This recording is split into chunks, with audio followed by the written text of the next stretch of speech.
Hello' দোস্তো, মই মিদু নতুন এটি ব্লগ লৈ আহিছোঁ। আজি বিশেষকৈ দেখুৱাবলৈ নাই, এনেকুৱা এটা জলকীয়া ছিঙি থাকোঁতে মানে বস্তু এটা দেখিলোঁ, আপোনালোকক দেখুৱাম দেই, চাই থাকক। ৰ'ব, ইয়া আমাৰ মিছেছ জলকীয়া ছিঙি আছে, কালি পাৰি ছিঙুৱাই আছোঁ।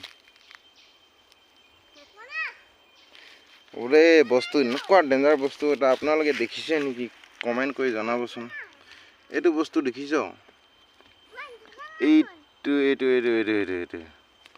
এইটো জলকীয়াত লগা নিচিনা মানে এটা পোক এটা লাগিছে। আচৰিত ধৰণৰ পোক মইতো দেখি পোৱা নাই দেই কেতিয়াও। এইটো চোৱা, তুমি দেখি পাইছা নাই? ধুন এনেকুৱা নাই দেখা। ল'ৰাজনী আকৌ ৰ'দত নাথাকিবি ছাঁত থাক বুলিলেও নুশুনে।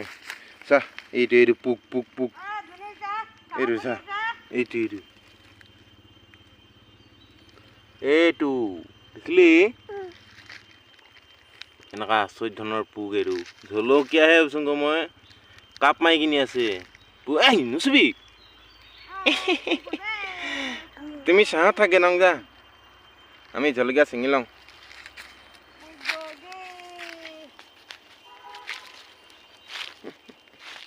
কেনেকৈ ছিঙিছ বাৰু? আগবোৰ নিছিঙিবি ক। হা, দুখনতে ধৰি ছিঙিব লাগে। জলকীয়া এনেকৈ ছিঙিলে এন্ধাৰ হৈ থাকিবচোন। সেই আগটি ধৰি ল'ব লাগে, এখনতে ন বেগ এটা ওলোমাই লওঁ বুলি কওঁ, শুনে এজনী মানুহ চেচ আৰু দেই, কিটো হ'ব। বৰ বিশেষকৈ নাই। আৰু এটা কথা, এইটো মানে জলকীয়াৰ মাজত আদাটো একদম বেয়া দেই মোৰ কাৰণে। এই আদা মানে বেয়া, মানে এনেকুৱা বেয়া নহয়। জলকীয়া ছিঙোতে আদা পোখা বন গছকি পোৱা হয়।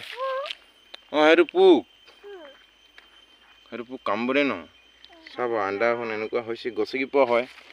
মাজে মাজে আছে জলকীয়া আদা এনেকৈ লগাব নালাগে, কিন্তু জলকীয়া ভাগে আদা ভাগে লগাব লাগে। এতিয়া আজি জলকীয়াখিনি যেন তেন ছিঙো আৰু, কালি পৰহিলে দেওবাৰ,